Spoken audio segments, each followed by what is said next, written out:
we start with a Sanskrit prayer. So you can close your eyes, you can relax. You can tuck your chin slightly, bowing the head, just any way you feel reverence to yourself, and the beings that brought you here today. All of those gratitude you're cultivating, reverence for yourself you're cultivating, and we'll begin.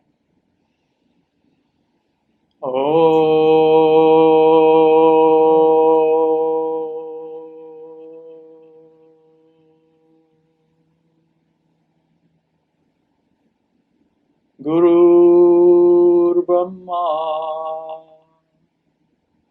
Guru Vishnu, Guru Devo Maheshwara, Guru Sakshat Param Brahma, Tasmai Shri Gurave Namaha. Om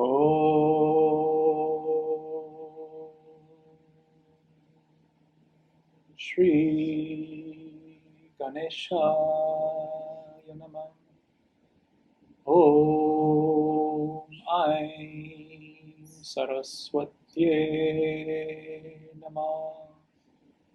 Om Shri Guruve Namah. Om.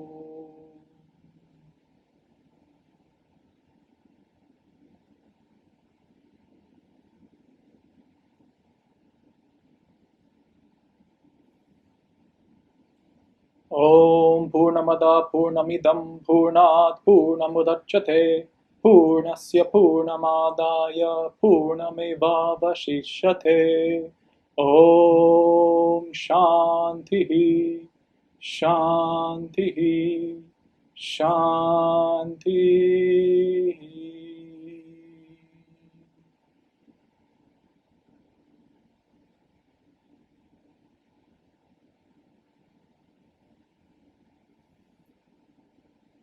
Namaste.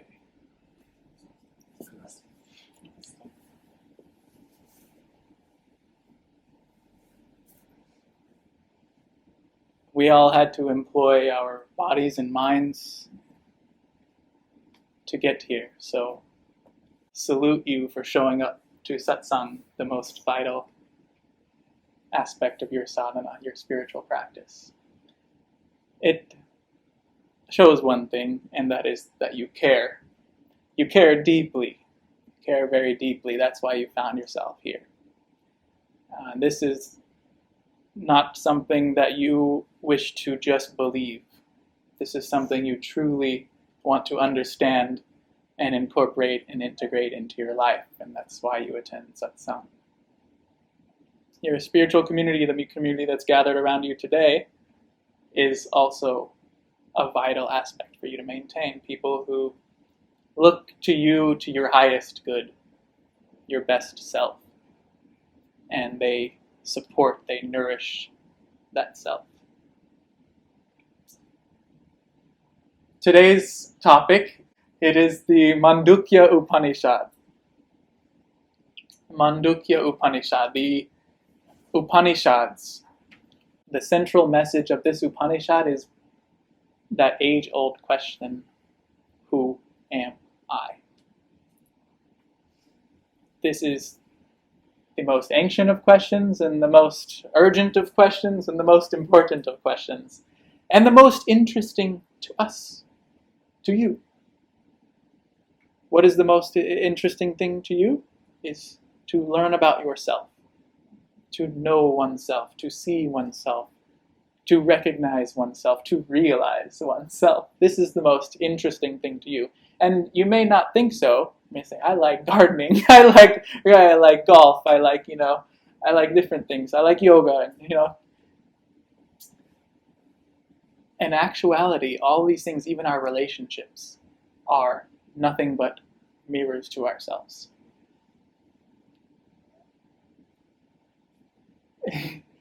your love, the love that we're used to expressing in relationships, what we receive is visions of ourself, of recognition of ourselves, validation of ourselves. And this is what we search for everywhere we go in our lives. And yoga is telling you it is right here. Where? Here. When? Now. You don't have to wait. Some conventional religions tell you that realization is after death. So, teacher is off the hook. Teacher doesn't have to worry about it. The teacher can be wrong, can be right, but after death you will receive your enlightenment, so don't worry. It's not like that. This is a truth for you right now. It is not that you have to go to the ashrams in India, in the caves in the Himalayas, Ganga. There is no enlightenment to be had over there. Enlightenment is to be had here.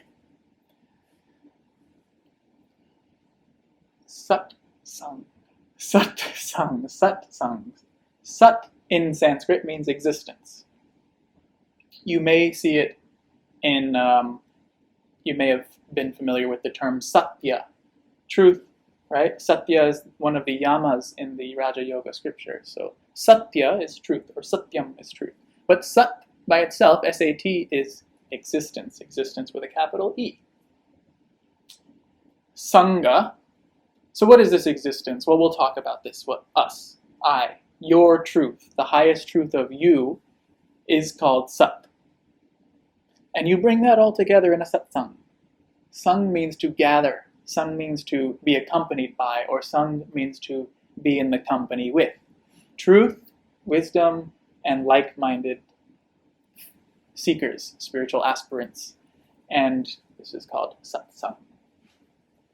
Satsang, you're learning Vedanta in Satsang. You're learning the philosophy, if you can call it philosophy, of yoga, but of life. This Satsang is not just for your yoga practice. That's one major thing we should bring out in the beginning of Satsang, is that this is not just about your time on the mat. This is about actually your time off the mat, which we spend more time off the mat, I think all of us, than we do on the mat. Hence you realize and now can grasp, okay, this Satsang is a vital aspect, not just for my yoga practice and ascending the spiritual arts, but just living with less suffering in the world, less suffering in you, less of the, we don't have to go there, right? We don't have to go into all those sufferings. But what you want to be is healthy and happy, no? Is there more? But really though, health and happiness, right? So everyone's seeking the same thing. More specifically, what are we seeking? More specifically, what are we seeking that every one of us is seeking?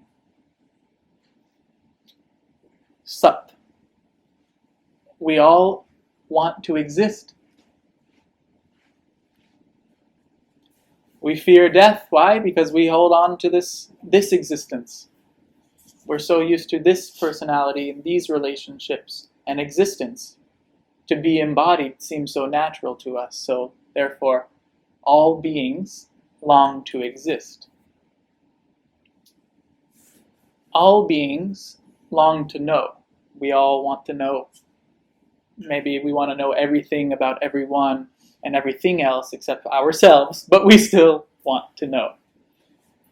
And the third is that we all want to be happy. So, Sat, we all want to exist. Chit, we all want to know. And Ananda, we all want to be happy. And this Sat, Chit, Ananda is another name for you, your real self, your true nature, and the nature of all, the one reality called Brahman. So now we come to a word in yoga and called Brahman. Brahman is the word for the absolute or the imperishable, the divine self, God, according to your concept, understanding, and faith. Right? This is no Nobody's telling you you have to change the person or the person you are and the person you grew up as. No, you can utilize all of the things you've learned in your life, and you can still keep your same faith. Become a stronger Christian, become a stronger Jew, become a stronger etc. by understanding one's self. Satsang, Vedanta. We've come to now Satsang, and we've come to what is the goal? The goal of all yoga, the goal of all meditation, the goal of all Satsang is to realize who I am. And who am I? I am Brahman, I am Satchit Ananda. And all forgetting that is called ignorance. Now, it's okay that you don't understand every word that is mentioned. And when Sanskrit, I will give you the definition, and they know define the word. Vedanta. Vedanta. Where is the Vedanta coming from? This is Vedanta means Veda, knowledge with a capital K. So knowledge, why is it capital K? Because there is no knowledge after this has been known. It is the source of all knowledge. That's why Veda, capital V, or knowledge with capital K. And Anta means end. So this is the end of all of the highest spiritual knowledge. There are no other older scriptures and texts on the planet that deal in exhaustion with the self, with spirituality, with meditation, with anything under the sun is there in the Veda. And when you do this to the Veda, what comes out is Upanishad. When you wring out the philosophical nectar, the juice of the Vedas, comes Vedanta. Becomes the Upanishad. So Upanishad and Vedanta are synonymous. They're the same.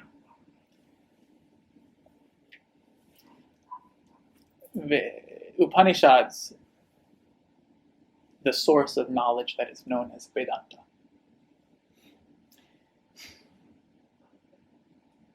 In this satsang, in these kinds of, this is not really a class. This is where you're listening deeply. So we'll go through the practice of how you do satsang. So we go through very briefly a review of how to satsang, if you will. First is Shravana, listening deeply.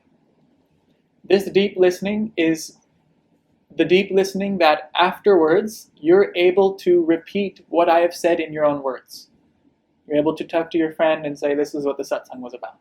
At least that's what would be expected of you today. Second one is mananam. Manana or mananam means reflection. Means literally reflection means you chew on it. You reason with it. You try to grasp it. You talk with your friends and fellow sadhakas, aspirants, spiritual aspirants, and you try to reason it out. How is this? Go back and forth, okay? And you understand them. And the last is meditation. Meditation, nididhyasan. Nididhyasan means not like a Raja Yoga meditation, but meditation means seeing it as a fact. Seeing it as a fact.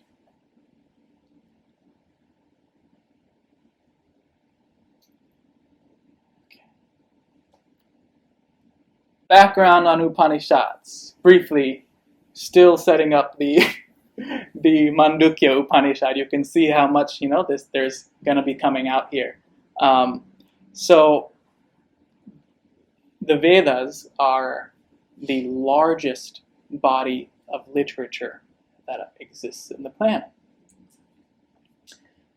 There are 4 Vedas: Rik, Yajur, Sam, and Atharva.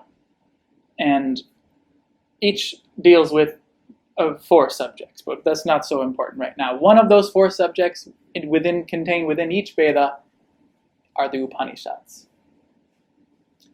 They don't necessarily show up at the end of each Veda, or they don't show up at the end of the Vedas, but they are, like I said, the distillation, the juice, the concentration, the nectar of all the Vedas. In the Muktika Upanishad, there are a list of 108 Upanishads. 108, so they are called generally they're the more important. If you were to study the Upanishads, you can pick anywhere from the 108 Upanishads. Out of those 108, 10 or 11 are considered the major Upanishads. And why do we say major Upanishads? Because about 1,000 years ago, 1,500 years ago, Sri Shankaracharya, he chose those 10 Upanishads and gave commentaries on them. And I gotta back up a second. Gaurapadacharya was Shankaracharya's guru's guru. So you have Gaurapadacharya, then you have Govinda Padacharya, and then you have Shankaracharya, preceptor. Acharya means master. So we have Shankaracharya, which is the father who is the father of non-dualism, who is given the credit of bringing out the philosophy of non-dualism amongst all the karmakanda in the Vedas. Karmakanda is these rituals where we use like this little rituals and ceremonies, lighting candles, breaking a coconut, putting all kinds of herbs and things like this. Exhaustive list of how to perform rituals and rites and ceremonies in the Vedas.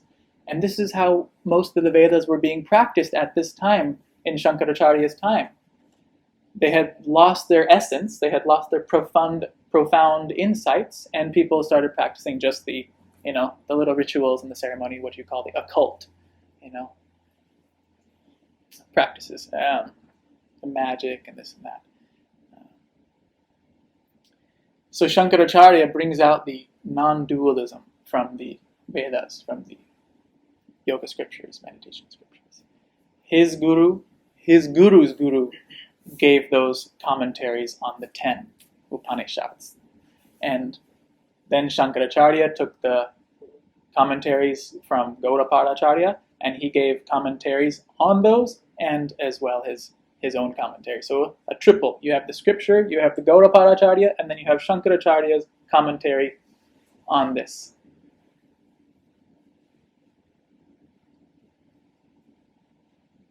Of these 10, of these 108, the smallest is the Mandukya Upanishad, the one we are taking today. It is like a chili. Small chili. Huge punch, right? One small chili, very hot. Okay. So, only the littlest and the biggest question. So, it's always helpful to start with a story. The story is specifically about this Upanishad in this question. And yes, so just understand that stories and analogies and language we're using this to point at something that can never be named. Just keep that in mind.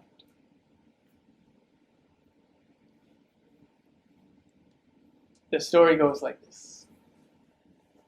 By the way, if you listen to the story and you like the story, then think about it afterwards, because then you can tell this same story to your friends and your community and inspire them to find out who they are. This is the highest service that any yoga teacher could ever give any of their students, to help others understand who they are and their abilities. Okay.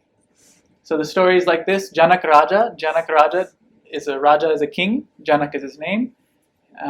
He's known throughout the scriptures and throughout Vedic culture and Vedic history as a saintly king, a good-hearted, sharp-minded king, held in high regard throughout the culture. So Janak Raja is there taking rest on his bed, and all of a sudden he hears a noise, and he is woken up all of a sudden by his sentry. His sentry comes in and he says, "My king, get up, the enemy has come." The enemy's at our gates.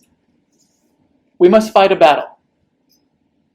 Janaka gets up, puts on his armor, gets the army ready, legions, goes out and fights the war and fights the battle, and Janaka-Raja's army ends up losing. So Janaka-Raja's there on the battlefield, beaten, bloodied, defeated,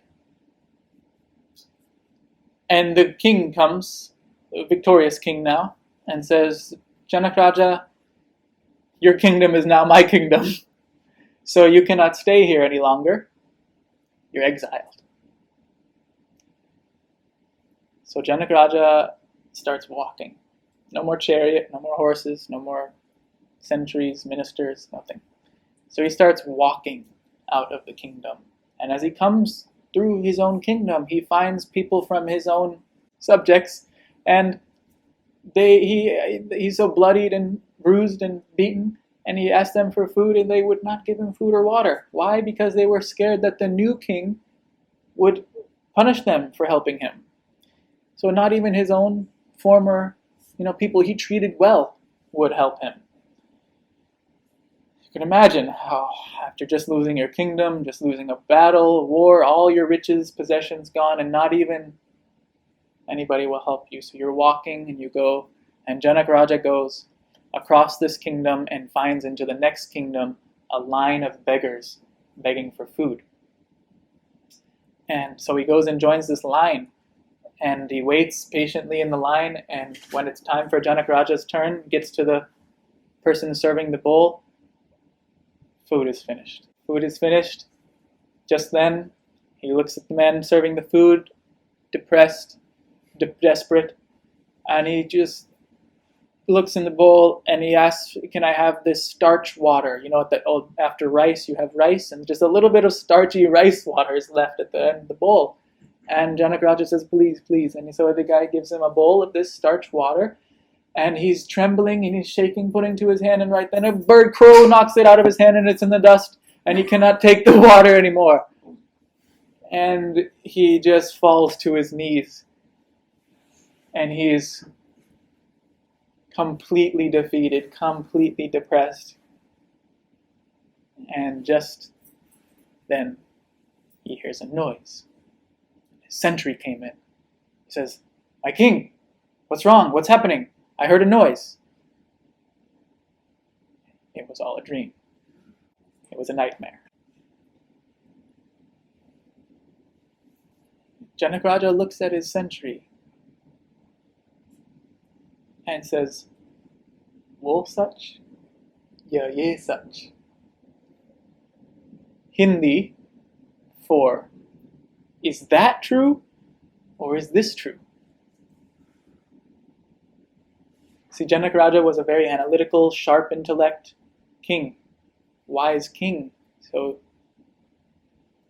wo sach ke ye sach, wo sach ye sach. That's all he would say. Sentry has no idea what he's talking about, so he goes and gets the minister. Minister comes in, my king, sentry called me, wo sach ye sach. Goes and gets the queen, husband, wife. What's wrong with you? Snap out of it. Wo sach ye sach. And this goes on and on and on. Wo sach ye sach, wo sach ye sach. Is that true or is this true?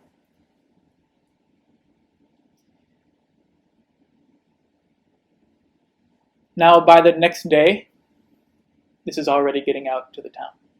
Secret rumor is spreading in the market. Whispers going around, there's something wrong with the king. King has lost his mind. And walking through the market is Ashtavraka. Ashtavraka. Ashtavraka? Ashtavrakasana. This asana is named after Ashtavraka from this story. Ashtavraka is walking through the market, and he overhears this whispers of the kingdom, people talking about the king. And he, being a jnana yogi, jnana yogi means that one who has purified his intellect into intuition, thereby direct perception comes to a jnana yogi, the wise one, right? Knows by direct perception. It doesn't have to be there, but intuition, truth comes. So all of a sudden, Ashtavakra hears this, and he says, I guess I'll go visit the king. I will go visit the king because the king is having some problems, and he's a wise man. So he goes and he gets to the palace and comes to Janaka Raja, and Janaka Raja asks him, "Wo sach, ye sach," and immediately Ashtavakra knows what he's talking about. So he says, "Janaka Raja, when you were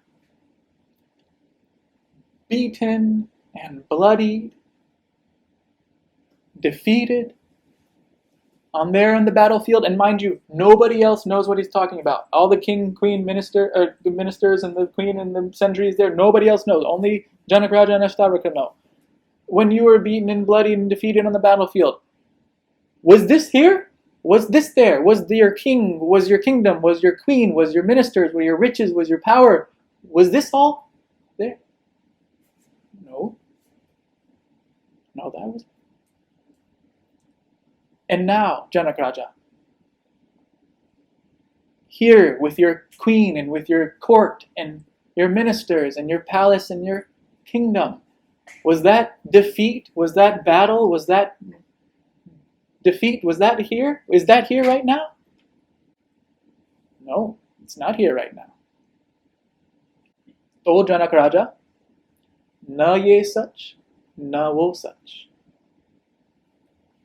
Neither this is true, nor that is true.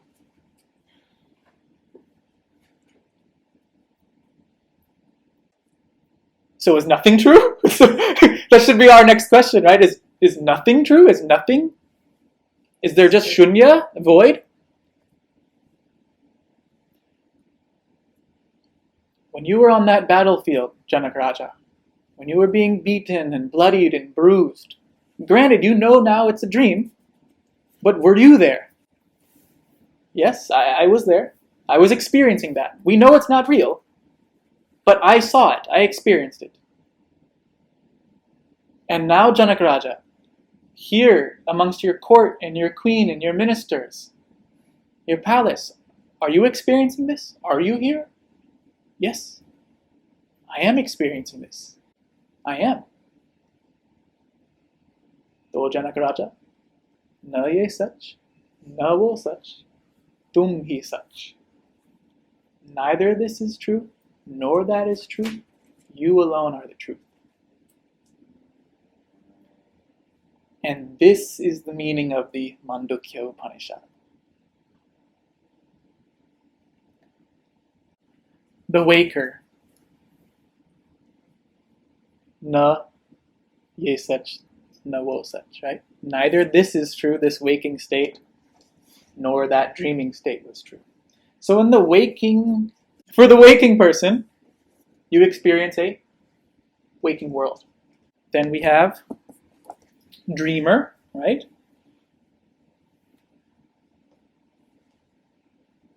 And when you're dreaming, you also experience a world. You experience a dream world and a dream body, even a dream mind. You take on a whole different personality. Maybe you stay the same person, maybe you have different tendencies, etc., etc. So you have a dreamer, na ye sach, na wo sach, and a dream world, and neither is true. And what is beyond? Deep sleep. So we'll call this the deep sleeper. And you can't call it a world, because when you're in deep sleep, no awareness of body and no awareness of mind. There is not even the thought that I am sleeping. Otherwise you wouldn't be in deep sleep. So no dreams, no projections. There is just the illumination of blankness. And that's why we'll call this the sleep blankness. We'll be this, and we'll experience this. When we enter deep sleep, we'll be the deep sleeper. We'll experience this. You say you were a young child, right? Mario was a young person. I am Mario. I am 5 years old. I am Mario. I am 30 years old. I am Mario. I am 90 years old. That I is remaining constant. Something is changing. What is changing? Because we are saying I, so we say I am here. Sri Sudarshan, he's here. You're looking at not me, you're looking at the body. You can't see the real I. Can't see the real I. Can't see the real me. You can only see the body. Waker. Dreamer. You take on a dream body in your dreams. You experience a dream world. And then when you move into deep sleep, those fade away into a blankness. And there is a you that is shining on this blankness. And that is the real you. And in this Mandukya Upanishad, it is called Turiya or Chaturta. The actual scripture, the actual hymn verse, uses Chaturta, which means nothing but the fourth. Turiya, don't get scared by this term. It just means the fourth. Turiya is who you are, who I am, who we are. This is great to know now, but how do I experience it? How do I make this real for myself, right? And we use the analogy. Say that you have a bangle, bracelet. You have necklace. And you have a ring. What is the reality? What is the truth?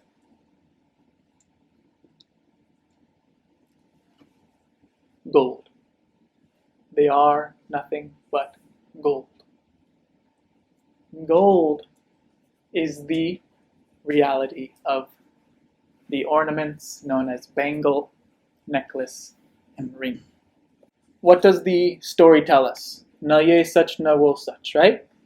Neither this waking state is true, nor this dreaming state is true, and neither is the deep sleep state of consciousness. Nor are any of these worlds real either.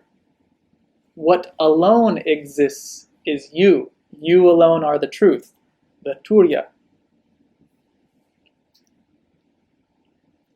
We say, doesn't the bangle exist? Doesn't the necklace exist? Doesn't the ring exist? I can see. Here's how. Say that somebody doesn't know what gold is. So, they're looking for this thing gold, but they find bangle, so they throw away the bangle. I don't know who I am. So, if you've told me now that I am not this waker, what do I need the waking state for? It's not real, right? Waking world, give it away. Go to the ashram, go to the forest in the Himalayas. Not real. Renounce. You do not know what gold is, and you see bangle, and you throw away bangle. You see necklace, you throw away all this. You're never going to find gold.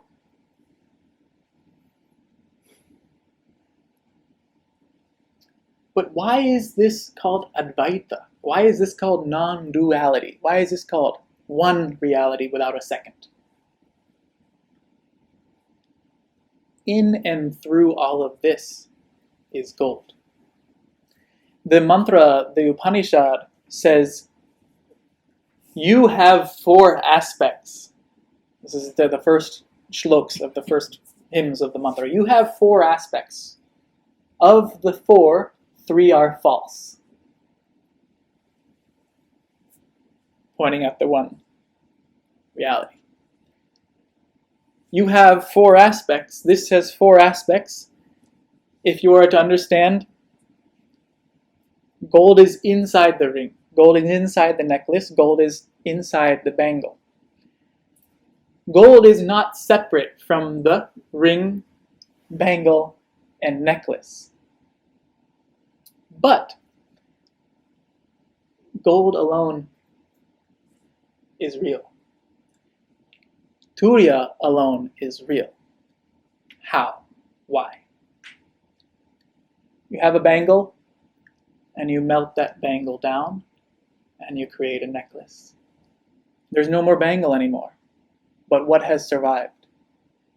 Gold. You melt that necklace down, create a ring. Necklace is gone, gold survives.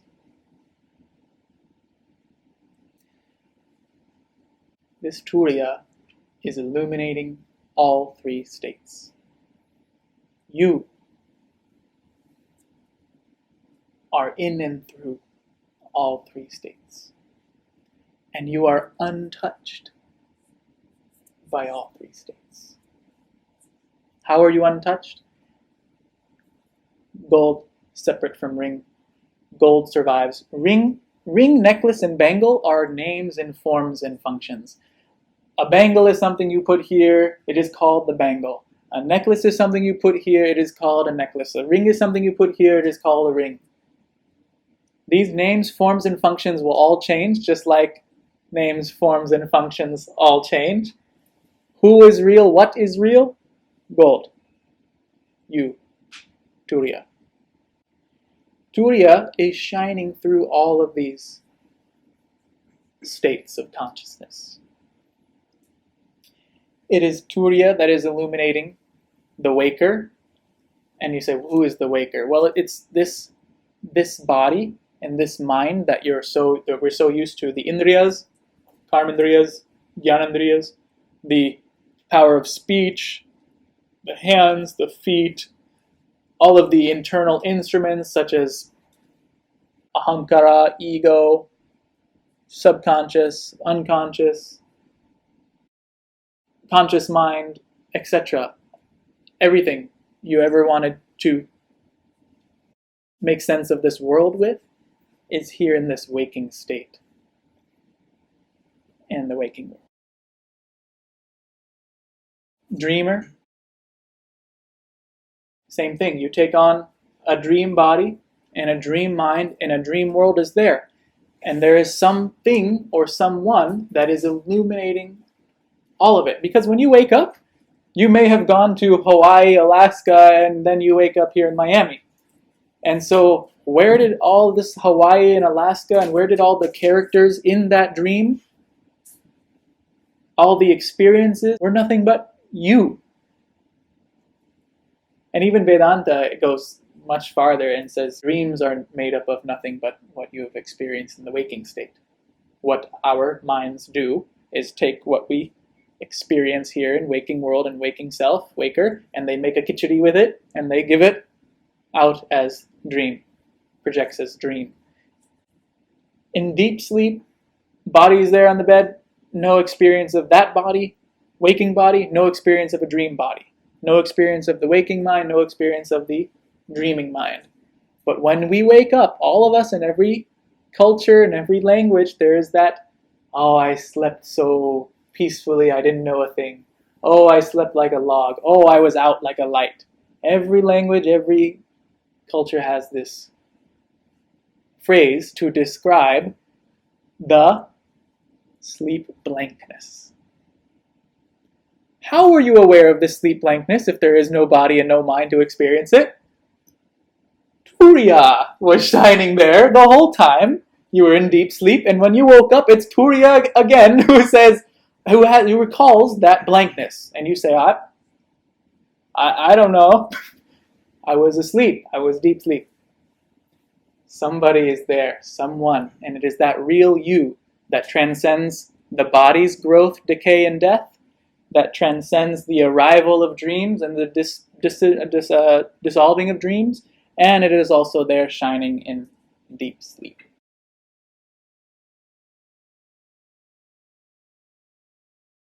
This is who am I.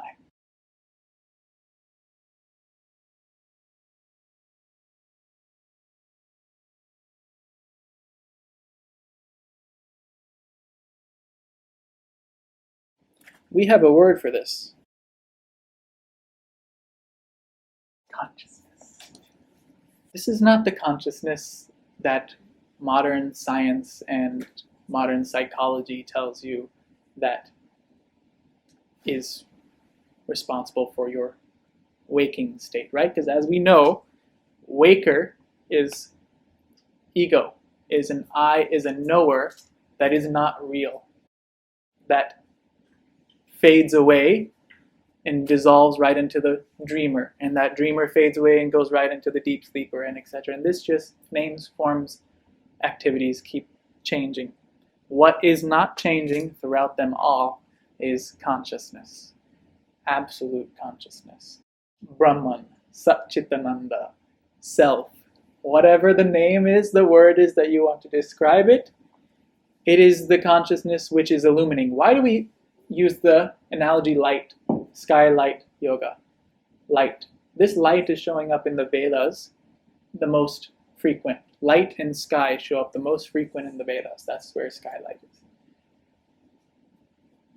Light is used as the analogy for consciousness because it illumines, just like this Turiya shines consciousness. Conscious of Mario the 5-year-old, conscious of Mario the 30-year-old, conscious of Mario the 90. Conscious of what? Conscious of body, conscious of waker, etc., etc. To find the gold, where do you have to look? In the bangle, in the necklace, in the ring. You throw them all away, you'll never find gold. You throw these away, you'll never find who you are. Never reach the goal. What you have to do is look closer at these states. Look closer, Sudarshan, look with clear vision and see the truth. Vedanta is doing nothing but pointing out a fact. And what you're doing now is listening deeply, reflecting, and meditating, and seeing it as a fact.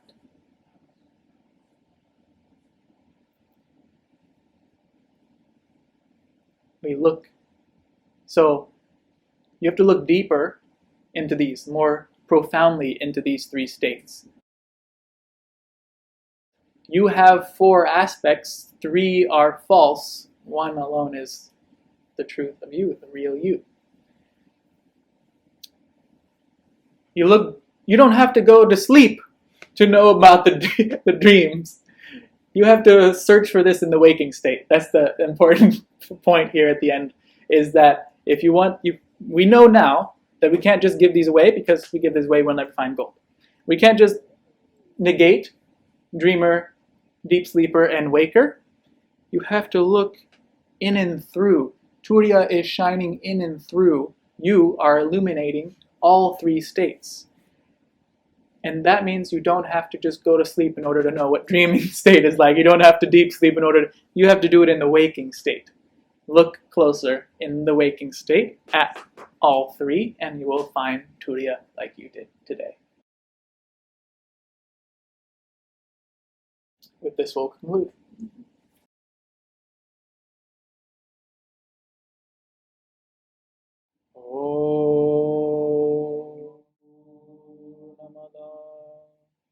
Purnamidam Purnat Purnamudachyate Purnasya Purnamadaya Purnameva Vashishyate